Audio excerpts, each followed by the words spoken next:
pessoal, bem-vindo a mais um Momento Crossover aqui na TV Crossover. Eu sou Eduardo Pardini e neste programa eu quero trabalhar um pouco mais esse tema das três linhas. Vamos trazer uma visão um pouco mais prática da aplicabilidade deste modelo e qual é o seu objetivo e qual é a sua vantagem para a organização.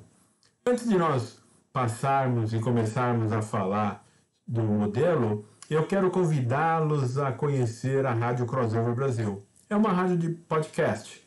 É uma rádio onde nós levamos programas rápidos, com convidados, referentes, temas relacionados com controles internos, governança, gerenciamento de risco, compliance, sempre buscando levar um entendimento, uma visão diferente de temas que estão sempre latentes dentro das organizações. Então passa lá, vocês podem acessar a rádio nesses itens aqui, nessas mídias aqui, né? Spotify, o SoundCloud, o TuneIn. Aqui tem um endereço que vocês podem utilizar. Vai lá, se inscrevam e recebam aí as atualizações sempre que tiver um novo programa. A gente busca colocar pelo menos uma vez a cada 15 dias um programa novo. Não estamos conseguindo, porque é muita coisa que tem aí acontecendo, né? Mas eu prometo para vocês que a gente vai começar a colocar programas ali com convidados ilustres, experts nos temas, para ajudá-los aí no entendimento desses conceitos. Muito bem, modelo das três linhas. E antigamente nós chamávamos de três linhas de defesa. É um modelo que nasce lá em 2008, 2010 e depois em 2013 ele passa a ser adotado como uma boa prática também pelo IA. Esse modelo ele trabalha com três caixinhas, primeira, segunda e terceira linha. A primeira e a segunda linha e a terceira linha, né, tem uma linha de repórter aqui para a alta gestão, a alta administração, e a terceira casinha, a caixinha 3 aqui, nós temos um reporte para o conselho também.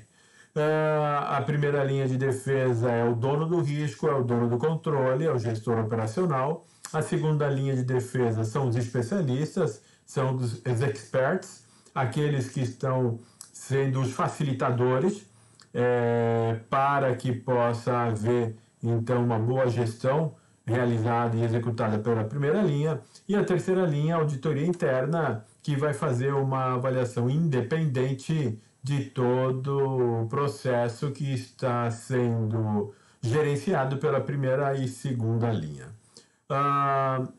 Esse é o modelo anterior, logicamente, que haviam críticas sobre este modelo. A minha crítica maior era em relação ao reporte da auditoria interna para a alta administração. Isso daqui para mim sempre foi um grande equívoco deste modelo, porque a terceira linha, o que ela tem que prezar é pela independência. E a independência para uma empresa que tem governança é quando ela se reporta diretamente ao conselho ou a um comitê de auditoria e não mais à gestão executiva. Então, isso daqui sempre foi um ponto crítico. Lógico que em alguns momentos isso passa a acontecer, mas se tivesse ali, aqui nessa setinha, uma linha pontilhada, ou um dot line, como nós costumamos falar, eu até entendo. E por que eu entendo isso? Porque em alguns momentos você tem uma responsabilidade maior, você se reporta à sua casa matriz, mas você está vinculado, você está associado, você está localizado num país. E este país tem alguns requisitos legais que precisam ser trabalhados no país. E aí, então, você tem uma administração naquele país que vai fazer esse tipo de trabalho. Então você teria um dotted line ali, porque eu preciso assinar carteira de trabalho, eu preciso assinar o contrato disso, o contrato daquilo. Você vai ter um gestor, né, estatutário daquele país fazendo isso. Então você tem um dotted line. Não quer dizer subordinação, quer dizer uma linha onde este executivo está auxiliando, está fazendo a gestão administrativa, não de subordinação. A sua subordinação está na sua casa matriz. Isso aconteceu comigo algumas vezes, mas como auditor, na minha última atividade como diretor de auditoria, era uma atividade internacional, eu tinha América Latina, mais alguns países da Europa e também uma parte da África, e eu me reportava à casa matriz. Na realidade, eu me reportava às duas casas matriz, uma na Europa e uma nos Estados Unidos. Mas na região onde eu estava, eu não me reportava a nenhum country manager, a nenhum presidente de unidade. Entretanto, como a minha base legal era o Brasil, logicamente eu tinha um dotted line como presidente do Brasil, justamente para que ele pudesse dar todo este apoio cartorial e administrativo para cumprir com a legalidade do país. Mas, da maneira como está aqui, isso realmente sofreu e dava um entendimento muito ruim. Muito bem. Quais foram os argumentos utilizados para fazer essa revisão? E aí, esses argumentos eu fui buscando nos artigos, nos blogs, em todas as notícias que tinha ali o pessoal dizendo o porquê dessa revisão, não é? Num primeiro momento, quando falaram da revisão, eu fiquei preocupado. Falei, poxa, o que é que vão... Para mim estava muito claro, estava muito fácil de entender, muito fácil de trabalhar, com exceção desse caso da auditoria. E eu comecei a receber alguns drafts e algumas informações daquilo que estava sendo bolado, né, que estava sendo desenhado. Num primeiro momento, vendo alguns diagramas ali, eu fiquei bem preocupado. Falei, opa, o pessoal está meio perdido em toda essa discussão, né? Vão trazer algo que vai complicar mais ainda, se estão falando que aquilo lá já é complicado. Mas, depois que eu vi esse release agora no começo do mês, realmente fiquei muito mais tranquilo, porque eu vi que o bom senso ele não poderia ser diferente, que o gabarito das pessoas que estavam trabalhando nisso é fantástico, né? Mas então eles trabalharam nessa atualização. Um dos motivos que eu vi é o tempo de existência do modelo.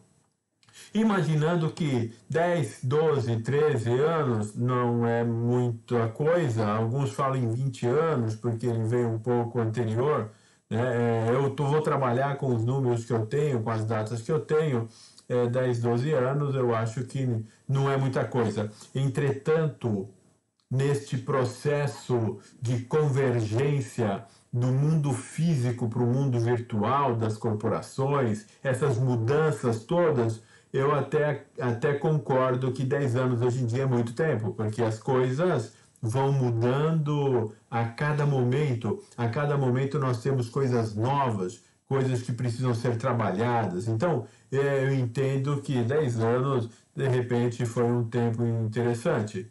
Uma outra coisa que eles falam é o seguinte: as responsabilidades dos agentes de governança não eram claras. Quer dizer o seguinte, não era claro o que é que cada um, ou qual eram as suas responsabilidades. Que a responsabilidade de controles internos, a responsabilidade de gerenciamento de risco não estava muito claro. Eu até concordo que não estava isso assim de forma exposta, transparente, mas se vocês pensarem em gestão, não tem como errar, né? Então, mas não está claro ali que o gestor é responsável por controles internos e gestão de risco. Mas espera um pouco, quando nós voltamos, quando nós trabalhamos as escolas clássicas e científicas de gestão, o que é ser gestor, isso é muito claro. Ser gestor é planejar, organizar, dirigir ou executar e monitorar. O monitoramento nesses 4 itens aqui é a nossa responsabilidade de controle, que é a nossa responsabilidade de gestão. E se nós entendermos que um controle é uma resposta a um risco, ou a mais do que um risco, eu sei que este controle está relacionado a uma gestão de risco, de forma que a primeira linha de defesa, um gestor operacional, ele é sim responsável pela sua gestão de risco e pelo seu sistema de controles internos. Então, quando você olha para o modelo, associa o modelo aos conceitos de gestão, isso fica muito claro. Mas tá bom, de repente as pessoas não fazem uma análise muito profunda. E outra coisa que ele falava o seguinte, que as linhas estavam muito distintas e elas criavam silos, feudos, dificultava o compartilhamento das responsabilidades, dizendo, olha, eu sou responsável por isso, eu não quero saber o que está acontecendo aqui, e vice-versa. Tá bom. Até se você fizer uma visão literal das coisas, realmente você pode entender isso e tá bom, faz sentido, vamos trabalhar de uma forma onde a gente precisa melhorar para demonstrar aqui esse compartilhamento de responsabilidades. E um outro ponto que se colocava, ou que se colocou como um argumento para essa revisão, pouca ênfase na gestão de risco. Que é um outro ponto que eu também não concordo, né? Porque se nós estamos falando aqui de controles internos, de sistema de controles internos, de novo, vou repetir o que eu acabei de falar. Eu só posso e eu só devo ter um controle interno se eu tiver um ou mais riscos para mitigar. Se eu tenho controle interno é porque eu tenho risco. Se eu tenho controle interno é porque eu identifiquei, avaliei esse risco. Né? Vamos lembrar um pouco que gerenciamento de risco é toda aquela atividade que vai fazer com que a gente traga o risco bruto dessa organização para um risco residual. Não é qualquer risco residual. É o risco residual que está alinhado ao apetite a risco. Então, quando nós estamos falando de que eu tenho um controle interno, e esse controle interno nós sabemos que é uma das respostas que eu dou ao risco, na realidade ao fator de risco, tá bom? Eu vou falar risco, mas o que nós tratamos é o fator de risco. O risco não necessariamente é tratável. O que nós tratamos são as suas causas. Mas tudo bem, isso é uma outra história. Eu acho que tem algum programa aqui na TV que vai falar sobre isso. Mas, se eu estou falando que o controle interno é uma das respostas ao risco, pô, isso daí já está intrínseco. Né? Esse entendimento tem que ser um entendimento natural. Concordo que muitas vezes a diversidade e a forma de ver de um país para o outro é distinta. Né? Apesar de a gestão de uma operação ser muito parecida, a forma de como isso acontece é um pouco diferente, e eu posso falar porque eu já trabalhei com várias culturas e tive que entender um pouco mais como é que se trabalha. Nos Estados Unidos, por exemplo, se você não tiver um procedimento muito bem trabalhado, eles vão ter dificuldades de fazer o entendimento e a sua execução. Um pouco diferente de nós aqui, que nós executamos primeiro, damos um jeito de fazer aquilo acontecer e depois vamos pensar no procedimento. Não tem certo e errado, o que tem é uma forma de trabalhar. E eles fazem uma análise muito literal daquilo que é passado para eles. Né? Então, e entendo que boa parte desses questionamentos não eram daqui. Boa parte desses questionamentos foram feitos lá na América do Norte, mais precisamente nos Estados Unidos. Mas tá bom, são argumentos razoáveis para que exista a revisão, fizeram a revisão, e aí o que acontece é que sai esse novo modelo das 3 linhas. E foi muito interessante. Gostei muito desse desenho aqui. Acho que ele realmente ficou mais claro, mais transparente. É um trabalho notável. E eles facilitaram o entendimento. Mesmo que algumas coisas, como eu disse para vocês, já estavam um pouco claro naquele modelo, mas eu entendo que sim, é interessante. Quais foram as principais diferenças, né? Primeiro de tudo, eles eliminaram a palavra defesa, dizendo que defesa dá uma conotação de que eu só estou fazendo a gestão para me defender, quer dizer, eu não estou indo para frente. Tá bom, entendimento deles, não é o meu entendimento. Nós fazemos uma defesa justamente para aumentar a capacidade de nós alcançarmos os nossos objetivos estratégicos. Então, não vejo que não, inclusive para mim é uma conotação muito mais proativa, né?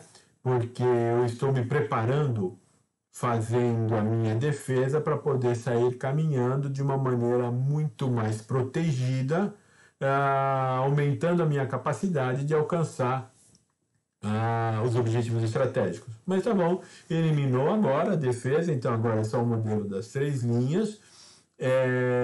Eles, para facilitar o relacionamento, a cooperação e o compartilhamento de responsabilidades, eles transformaram esses dois aqui, a linha 1, a linha de defesa 1 e a linha de defesa 2, mais a gestão executiva, e colocaram aqui num bloco, né? Dizendo o seguinte, olha, este é o bloco onde nós precisamos fazer toda a execução. Legal, gostei. Eu acho que o sentido é esse daí mesmo. Deixaram somente lá a governança, então ele traz aqui toda essa situação de governança e coloca aqui como sendo o corpo administrativo. Particularmente não gostei muito deste nome, eu preferia aí o corpo de governança, se fosse eu que tivesse que escolher, mas também isso aí é uma questão de semântica, de gosto, né? Então tem aqui o corpo administrativo, que são os órgãos de governança, que é o órgão de supervisão, que faz o accountability com o acionista, e aqui então eu tenho a gestão operacional. Do outro lado, como terceira linha, nós temos a auditoria interna. E aqui é bem interessante, porque, olha, não temos mais nenhum tipo de linha para cá, de subordinação. O que nós temos é recebo a delegação e presto contas para o conselho. Recebo delegação e presto contas para o conselho. O que, então, aumenta a minha capacidade de trabalhar a independência da auditoria. Então, a auditoria fica com a independência da auditoria, ela fica preservada e ela fica muito clara dessa necessidade. Mas, em algum lugar, ele fala lá também que, apesar da independência, a auditoria interna não é um órgão isolado. E não é mesmo. A auditoria interna faz parte de todo o processo. O auditor interno tem que ter visão de negócio, ele tem que olhar para frente, ele tem que ser proativo, ele tem que medir o desempenho para fazer recomendações inteligentes para aumentar a capacidade dessa operação alcançar os seus objetivos estratégicos. Então, logicamente, que ele vai ter um compartilhamento aqui muito forte junto com a gestão, e não pode ser diferente. Isso não é uma coisa que vai aparecer e vai vir agora com esse modelo. Não. Isso já é um modelo que está sendo trabalhado, já deveria ter sido trabalhado há muito tempo, né? Esse entendimento é muito interessante. Então, esse modelo, ele vem facilitar. Uma outra mudança aqui é que ele tirou a denominação de auditoria externa e de órgãos reguladores e coloca só numa linha. Mas vamos entender que essa linha externa é composta do auditor externo, do regulador do setor, dos órgãos de controle que de repente existe naquele país. Então, você tem aí também um outro apoio dessas 3 linhas. E essas 3 linhas, elas passam então a ser o nosso norte para que possamos olhar para a estrutura de governança e a estrutura operacional da empresa, alinhando ela com esses parâmetros, deixando ela mais aderente a essas melhores práticas.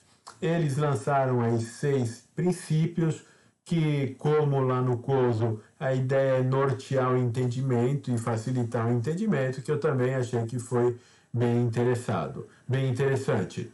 Então, aqui, essas mudanças observadas. Boa governança, né? Encoraja ações proativas para alcançar os objetivos, e isso eles estão muito claros num dos objetivos. Eu acho que no objetivo 6, inclusive está ali embaixo, criação e proteção de valor para todas as linhas. Esse é o grande objetivo da gestão.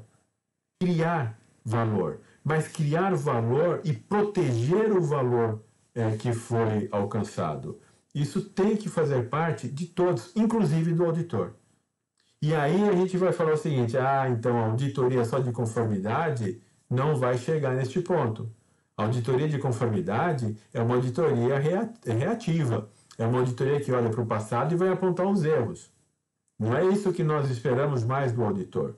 O auditor tem que ser muito mais proativo, então ele tem que fazer muito mais auditorias de desempenho, auditorias operacionais, onde ele olha um pouco do passado, ele olha o presente e fala: olha, gestão, vocês podem fazer isso e isso daqui para melhorar, otimizar a gestão dos seus recursos em relação à capacidade de alcançar os objetivos. Então, isso faz com que o auditor também agora tenha que se mexer um pouco. ênfase no gerenciamento de riscos, como responsabilidade da gestão, lembrando uma coisa que eu sempre tenho dito: não existe governança corporativa se eu não tiver um bom gerenciamento de risco. E não vai existir um bom, estruturado e integrado gestão de risco se eu não tiver um bom sistema de controles internos. Então nós precisamos ter tudo isso. Gerenciamento de risco hoje em dia é o coração de toda a gestão. Né? Gerenciamento de risco não é algo a mais que a gestão vai fazer. Não, também nunca foi. Gerenciamento de risco é aquilo que o gestor tem que fazer. O que nós mais fazemos como gestor é gestão de risco. É o que nós não levamos isso em consideração. Até porque muitas vezes o gestor não tem nem muito bem ainda o conceito de risco, o conceito de controles internos. Isso vai facilitar essa criação de consciência de risco dentro da empresa. Segunda linha, suporte especializado para a primeira linha. E esse é um outro ponto interessante. Segunda linha aqui, pessoal, está junto com a gestão. Não precisa ter independência. Ele faz parte da gestão. Ele está tomando ação de gestão. A área de controles internos, por exemplo, ela é segunda linha. Ela não é controle. Ela não faz controle. Ela ajuda o gestor a ter um bom sistema de controles. Ela instrumentaliza o gestor para que ele possa fazer uma boa avaliação dos seus riscos. Porque se eu tenho uma boa avaliação de risco, eu vou ter ali ações de respostas também adequadas. É isso que a segunda linha vai fazer: apoiar, instrumentalizar, ajudar. Então ela está junto, ela não é auditoria, ela não é controle, ela não precisa ter independência. Agora, a terceira linha, sim. A terceira linha, ela precisa ser independente. Ela tem que ter independência, que é a independência hierárquica que nós temos aqui nessa organização, e ela precisa ter objetividade. A objetividade é a independência do auditor por meio da sua proficiência, da sua capacidade em tomar as decisões adequadas, em apontar aquilo que deve ser apontado de maneira muito profissional, muito transparente, muito objetiva, sem ser pressionado ou sem ser motivado a mudar a sua opinião. É a objetividade dele, é a independência do auditor. Então, a independência aqui está bem clara e bem transparente.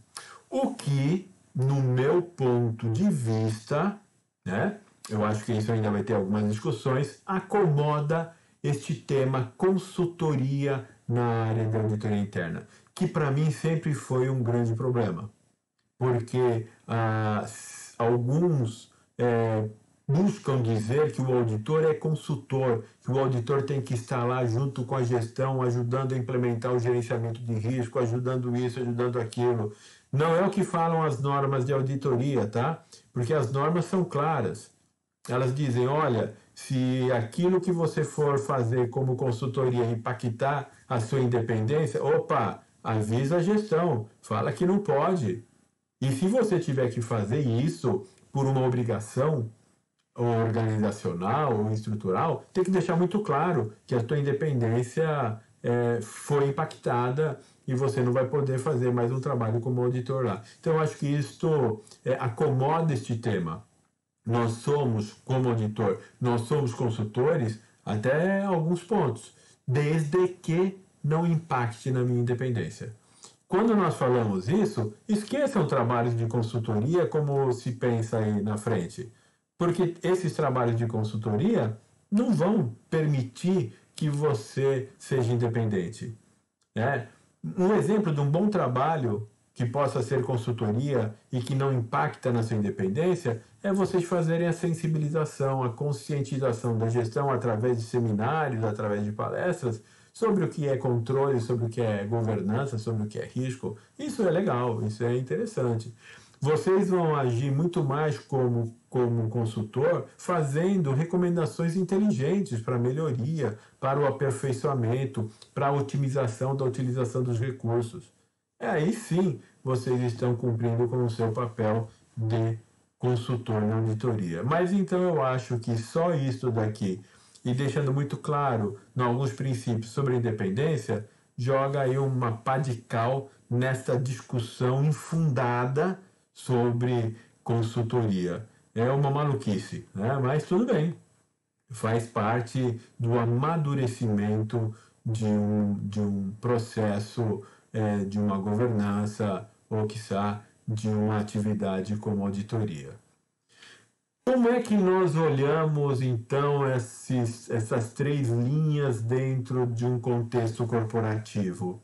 E aí eu criei este quadrinho, na realidade esse quadrinho já existia, de alguma forma eu fiz só a junção dessas três linhas. Eu tinha ele como três linhas de defesa e eu fiz algumas modificações justamente para mostrar para vocês como que nós aplicamos isso, ou como nós vamos ver essas três linhas dentro desta visão do contexto corporativo.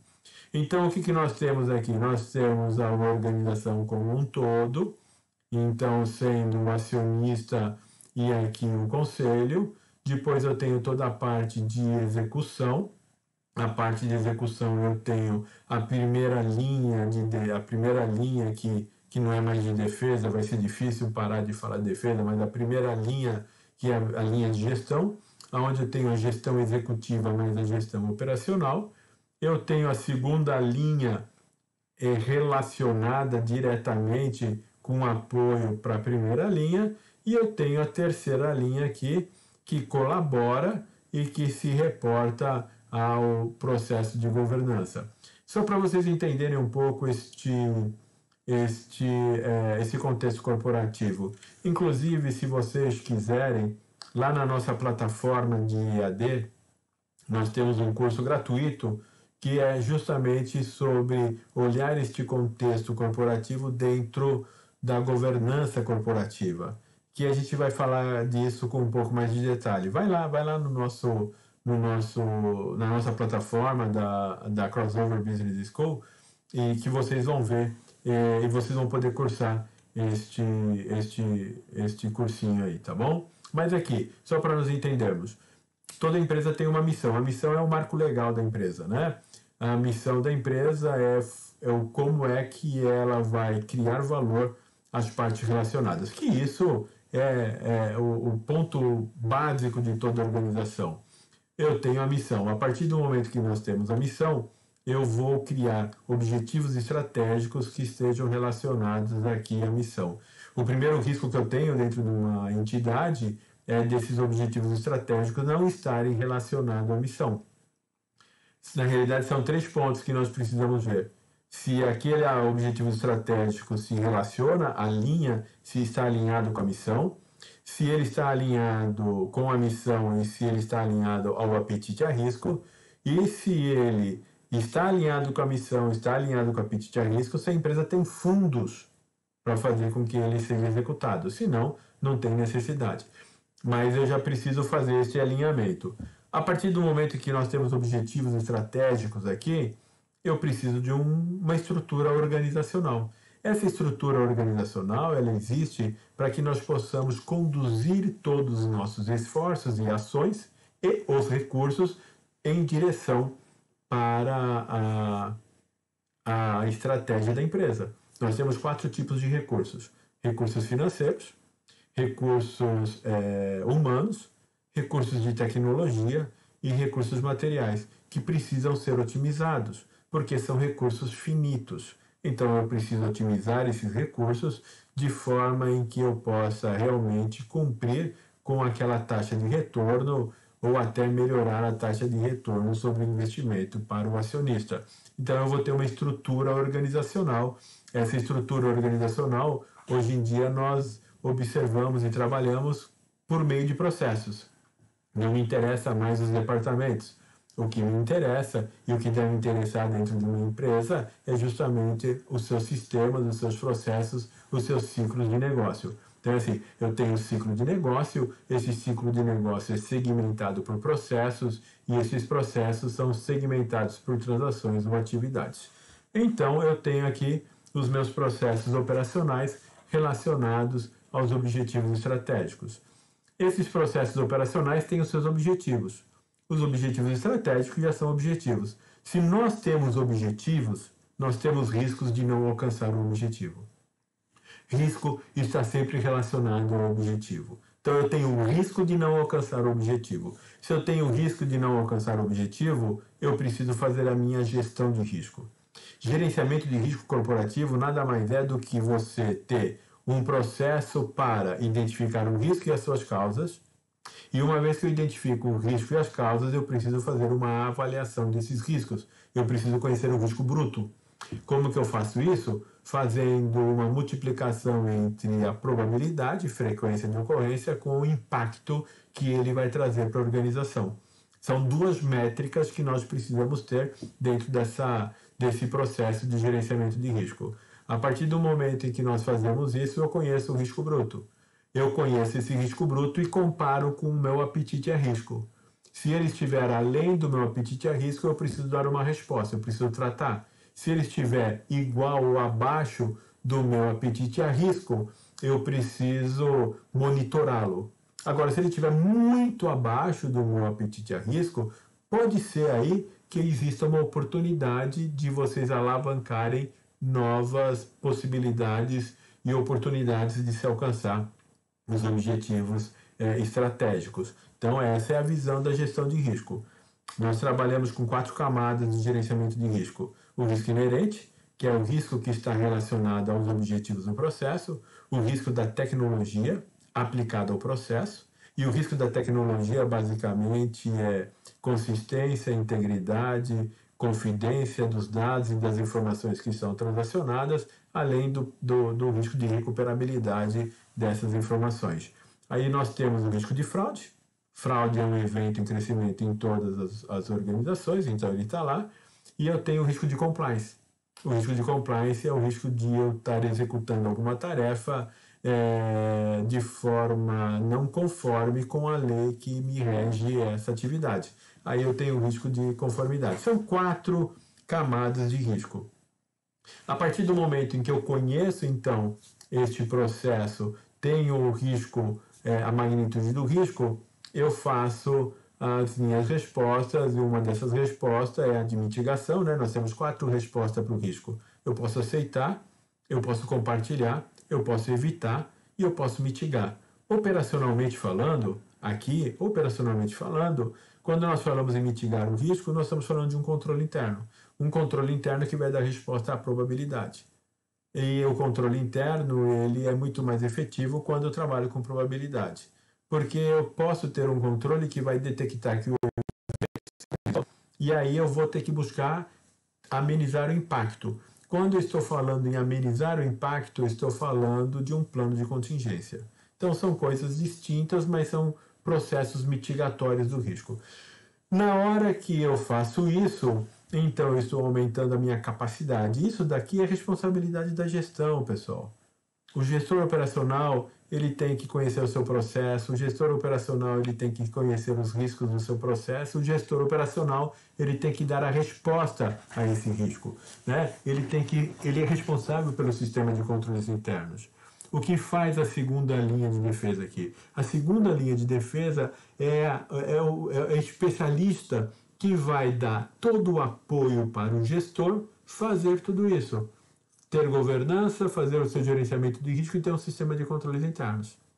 Então, ele está aqui auxiliando, facilitando, instrumentalizando esta gestão executiva, essa primeira linha. Ele não é controle, ele não é auditoria, ele não está ali para ficar fazendo checklist, ele está ali para ajudar, para apoiar a melhoria desse processo. E nós temos, então, esta terceira linha. Aqui normalmente são órgãos de staff. Não são órgãos que têm execução operacional, mas são órgãos de staff. Se puder estar relacionado e ligado ao presidente da empresa, perfeito, é o melhor local onde pode estar a segunda linha, tá? E aí eu tenho a terceira linha. A terceira linha é a auditoria independente. A auditoria interna independente, né? Que ela possa fazer a sua atividade, as suas avaliações de forma independente. O auditor interno, ele tem como objetivo criar valor à organização, aumentar a sua capacidade, aperfeiçoar a organização. Como que ele faz isso? Ele faz isso através de uma avaliação, utilizando um processo sistemático e disciplinado. E o que ele vai fazer? Ele vai fazer uma avaliação da governança, do gerenciamento de risco e do sistema de controles internos. É isso que está no conceito dos IPPFs. Olha lá na definição de auditoria que vocês vão ver isso. Em nenhum momento que fala que o auditor tem que ficar achando erro. Em nenhum momento fala que o auditor é responsável por fazer e encontrar fraudes. Ele não é isso. Até porque a metodologia que nós utilizamos para a auditoria não é metodologia de investigação, não. É a avaliação. Nós não fiscalizamos, nós avaliamos. São coisas distintas que têm que ser compreendidas, senão nós vamos continuar fazendo trabalhos reativos, apontando erros, que esses erros muitas vezes são até recorrentes, né? Nós não conseguimos dar uma resposta à causa raiz, e nós precisamos trabalhar muito na causa raiz. Mas aqui eu tenho a independência da auditoria. E isso é muito importante, isso fortalece muito a nossa atividade como auditor e fortalece muito a governança da empresa. A auditoria, ela não é controle interno, né? A auditoria é e faz parte de um sistema de controles internos. Quando nós pegamos um paradigma de boa prática para falar de controles internos, como o COSO ICF, vocês vão ver que lá no componente monitoramento, que é o componente lá embaixo, ele está dizendo o seguinte: temos dois tipos de monitoramento. Monitoramento contínuo, que é responsabilidade da gestão, fazer a medição do seu desempenho de forma contínua, é o monitoramento da gestão. E eu tenho o monitoramento periódico e independente, que é feito pela auditoria interna e algumas vezes pela auditoria externa. Então, ele está cumprindo com o seu papel dentro do sistema de controles internos para reforçar, aperfeiçoar e ajudar a organização a alcançar os seus objetivos. Qual é o grande ponto? Quando eu estou falando de uma empresa privada, isso está muito claro. Pode ser que essa empresa privada, como não tem ainda uma estrutura de governança, ela não tem um conselho, e aí o auditor vai ter a sua independência, né, respondendo para o presidente da empresa. Não é a melhor forma, mas tá bom. Tem que trabalhar e precisa ser trabalhado dessa maneira. A empresa privada e a empresa pública de economia mista que tem governança, então isso aplica-se diretamente sem nenhum problema.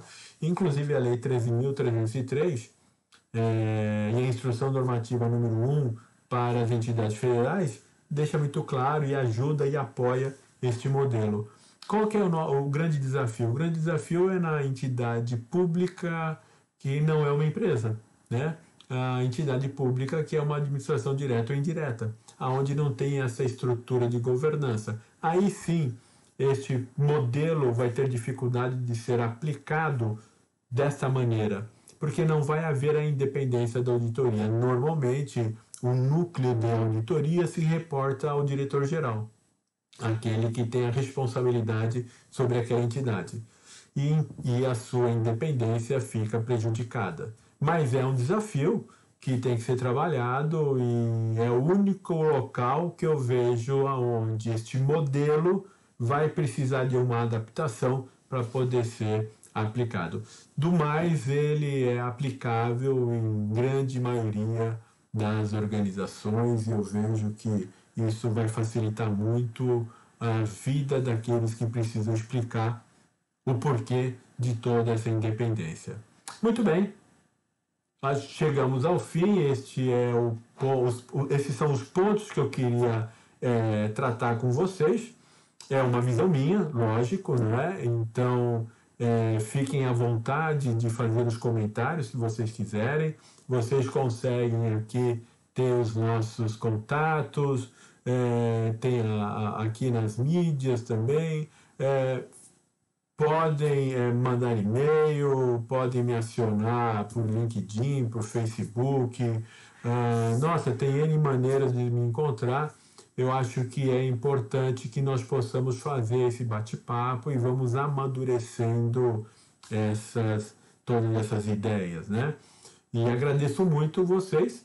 Se vocês gostaram deste modelo do Momento Crossover, se inscreva no canal, compartilhe, né? Isso vai fazendo com que todos esses conteúdos possam chegar àqueles que precisam e que querem, de repente, se desenvolver.